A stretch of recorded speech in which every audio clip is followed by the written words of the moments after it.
Halo semuanya, wajah baru ya. Gue Puput, di sini gue bakal membahas sesuatu yang mungkin sangat relatable banget buat kalian semua, terutama orang-orang yang berjalan di dunia kreatif. Bukan hanya sebagai content creator, tetapi juga bisa sebagai seseorang yang ahli dalam desain, yang berjalan di bidang desain, dan lain sebagainya. Apa sih itu? Yaitu creative block. Atau mungkin bahasa simpelnya itu adalah kehabisan ide. Pasti kalian semua pernah kan ngalamin ini, terutama buat orang-orang yang berjalan di dunia kreatif ini. Awal-awal mungkin ngucur banget nih, kayaknya ngalir banget ide-ide. Tapi setelah ide-ide ini kita keluarkan semua, terus tiba-tiba kita kayak, terus apa? Habis itu apa? Alias kehabisan ide. Dan rasanya ketika kehabisan ide itu nggak enak banget kan. Jadi seolah-olah kayak kita ini lagi tersesat di sebuah hutan yang benar-benar nggak tahu mau kemana lagi abis ini. Yang kita harapin ini cuma jalan keluar. Betul? Jujur gak ada yang bilang sama gue kalau misalkan jadi seorang content creator itu kayak kita lagi jalan-jalan di tempat kreatif, terus tiba-tiba kita nemu persimpangan dan tiba-tiba gelap gitu aja. Familiar kan sama perasaan itu? Dimana kita betul-betul kayak kehabisan ide.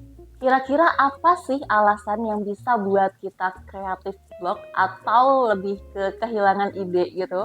Apa alasan yang bisa bikin kita ini merasakan hal tersebut? Sebetulnya ini proses yang normal ya ketika kita mengalami kehabisan ide atau creative block ini, tapi coba kita kenali dulu. Apa sih alasannya dan gimana cara kita untuk mengatasi situasi di mana ketika kita ini kehabisan ide atau mengalami creative block. Yang pertama, alasan kenapa kita bisa buntu atau kehabisan ide yaitu adalah tekanan kreatif. Jadi, tekanan kreatif itu bisa datang dari mana aja. Bisa jadi karena kita dikejar tenggat waktu, harus bikin konten sekian dalam waktu sekian, harus bikin sebuah desain yang banyak dalam waktu sekian, atau dalam waktu singkat gitu ya. Nah itu salah satu tekanan kreatif di mana ketika kita ditekan terus untuk menghasilkan banyak hal, itu bisa saja kita mengalami yang namanya kebuntuan atau kehabisan ide itu. Bisa jadi juga karena ekspektasi tinggi itu bisa membuat pikiran kita terhambat dan menyebabkan creative block ini.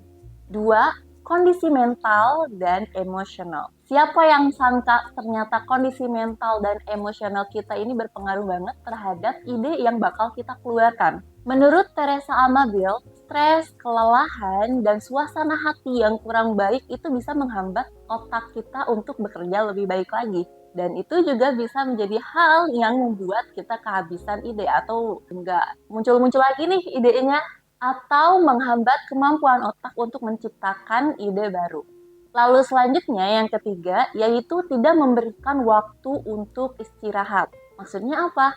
Jadi kalau kita kerja terus-menerus, itu ternyata bisa menghambat kerja otak kita loh. Jadi kalau misalkan kita kerja terus-menerus, gak ada istirahat, gak ada ngasih waktu sama sekali untuk istirahat, otak itu akan mudah kelelahan dan dapat menguras kreativitas. Jadi kalau misalkan kita terlalu sibuk dan gak ngasih waktu untuk merenung dan mengolah pikiran kita, itu juga bisa menghambat aliran kreatif dalam otak kita ini. Keempat, rasa takut akan gagal. Jadi, rasa takut akan gagal yang muncul dalam otak kita itu menciptakan tekanan di mana kita takut akan gagal itu bisa menciptakan stres dan juga pikiran kita jadi terhambat. Dan ide-ide jadi susah untuk lebih ngalir lagi. Takut akan gagal juga membuat seseorang jadi lebih nyaman berada di zona nyamannya. Padahal banyak banget loh ide-ide baru yang bisa kita olah. 5. Kurang inspirasi eksternal. Jadi ketika diri kita ini kurang terpapar oleh seni-seni dari luar atau inspirasi-inspirasi dari luar seperti budaya, seni, dan lain hal sebagainya yang sebetulnya itu bisa dijadikan ide. Jadi kurangnya kita terpapar terhadap hal tersebut itu bisa menjadi alasan kenapa kita kekurangan ide atau buntu. Lalu yang terakhir yaitu ketidakjelasan visi. Ini sebetulnya penting banget ya. Jadi sebelum kita membuat konten atau ketika kita berjalan di dunia kreatif itu perlu banget yang namanya menentukan visi atau tujuan. Jadi kalau misalkan kita sudah memiliki tujuan, itu pasti akan mudah sekali atau lebih mudah untuk menggapai tujuan tersebut. Jadi kalian lebih memiliki gambaran dan tahu apa yang harus dilakukan. Jadi ketidakjelasan tujuan atau visi ini dapat menyulitkan otak untuk mengerahkan kreativitasnya. Dan kekurangan pemahaman terhadap arah yang diinginkan juga dapat membuat ide-ide kita itu menjadi kabur. Nah, setelah kita tahu apa sih alasan yang membuat ide kita ini kok kayaknya cepet banget habis. Tapi gue mau bilang nih, kalau misalkan kehabisan ide, itu jangan dibawa stres. Anggaplah ini sebuah panggilan untuk petualangan baru. Jadi ini solusinya. Kita bisa lihat sekeliling kita sendiri, cari inspirasi dari pengalaman hidup, dan jangan ragu-ragu untuk mencoba hal-hal baru. Jadi gue bikin poin gimana sih cara mengatasi creative block ini. Yang pertama, istirahat. Jadi kadang kalau misalkan kita lagi bosan atau kekeringan ide, itu jangan stres. Dan langkah pertama yang bisa kita lakukan adalah istirahat. Kita harus memberi izin kepada diri kita sendiri untuk mengistirahatkan pikiran. Jadi kita bisa keluar, tarik nafas dalam-dalam, dan jangan berikan tekanan atau ingat-ingat tekanan kerja gitu ya maksudnya. Dan di situ itu adalah waktu di mana kita memberikan jeda kepada otak kita dan memberikan kesempatan untuk menyegarkan diri sendiri. Jadi setelah itu bisa saja datang kan ide-ide kalau misalkan kita sudah menyegarkan diri kita sendiri. 2, cari inspirasi.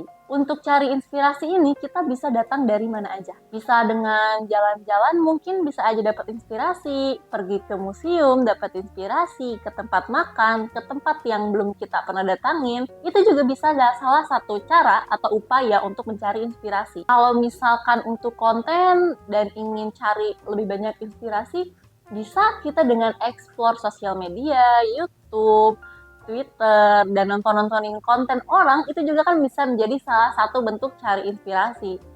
Bahkan untuk beberapa orang ada yang dengan mendengarkan musik atau dengan berbincang-bincang dengan orang lain, itu juga salah satu bentuk dari mencari inspirasi tersebut. 3, coba cari konten baru dan diskusi dengan orang lain. Jadi terkadang daripada hanya berada di zona nyaman, kita perlu explore hal-hal baru. Kita juga bisa dengan berdiskusi dengan orang lain, atau sesama konten kreator, atau sesama seseorang yang berjalan di bidang yang kita jalani juga gitu. Ketika kita sudah diskusi, itu bisa saja ide-ide itu datang. Kita bisa dapat insight dari mereka, kita bisa dapat ide baru, atau hal-hal baru yang sebetulnya itu belum kita coba. Jadi ide ini bisa tumbuh loh dari percakapan yang tidak terduga. Lalu selanjutnya, yang keempat, itu ikuti tren dan berita terkini.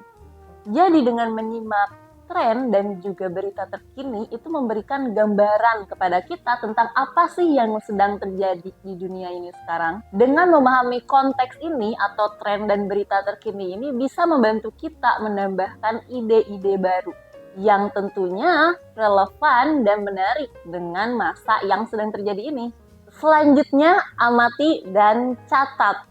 Iya, jadi ketika kalian mengamati sesuatu, entah itu inspirasi, entah itu konten orang, entah itu apapun yang bisa mendatangkan ide, itu kalian bisa catat. Jadi ketika ide datang sedikit, langsung catat. Ide datang sedikit, langsung catat. Walaupun ujung-ujungnya bakal catatan jadi banyak, tapi itu keuntungan untuk kita sendiri. Kenapa? Karena kita menjadi banyak banget opsi yang bisa kita gunakan untuk dijadikan ide. Anggaplah mungkin stok-stok ide lagi ketika kita buntu nanti. Lalu yang terakhir, jangan stres. Cukup terima kalau kalian itu sebetulnya sedang berada di fase creative block atau kehabisan ide-ide. Jadi terima aja ketika kita itu sebetulnya sedang berada di situasi di mana ide itu bisa mengalir lebih lambat dari biasanya. Dan itu nggak apa-apa, it's okay. Itu adalah bagian dari proses kita untuk berkembang atau mendapatkan ide-ide baru lagi. Jadi ketika kita merasa stuck dan kehabisan ide, jangan nyerah, jangan panik juga. Buatlah atau anggaplah itu sebagai tantangan yang perlu kita isi dan kita lewati. Jujur sebelum ini gue bahkan bingung banget gimana sih caranya kalau misalkan gue ini lagi kehabisan ide. Tapi ternyata setelah gue riset lagi dan cari-cari lagi, caranya untuk mendapatkan ide kembali ya jangan stres. Kita jangan stres, cukup istirahat aja, terima aja kita berada di fase dimana kita ini sedang berada di creative block. Tapi jangan istirahat aja, jadi istirahat terus. Kita juga perlu cari inspirasi baru, kita perlu diskusi dengan orang-orang yang berjalan di bidang yang sama dengan kita, dan kita perlu melihat dari hal-hal kecil, dari hal-hal sekitar, dari hal-hal yang sebetulnya ada beriringan bersama kita, itu bisa menjadi sumber inspirasi buat kita sendiri. Gak ada yang tahu sebetulnya ide itu bisa datang dari mana aja. Cukup enjoy, karena kalau gak enjoy, kita yang ada makin kehabisan dan gak kepikiran sama sekali cari jalan keluarnya. Kita semua ini punya kekuatan untuk keluar dari kebuntuan ini. Jadi yuk jangan nyerah, jangan sedih, jangan juga putus asa. Kita pasti bisa lewat, cukup enjoy, nikmati semuanya. Jadi cukup kita hadapi aja semua tantangan ini. Dan ingat teman-teman, sesuatu yang kosong itu pasti bakal diisi dengan ide atau hal-hal yang lebih keren dari sebelumnya. So, just enjoy the ride dan kita lihat apa yang sedang menanti kita di ujung jalan ini.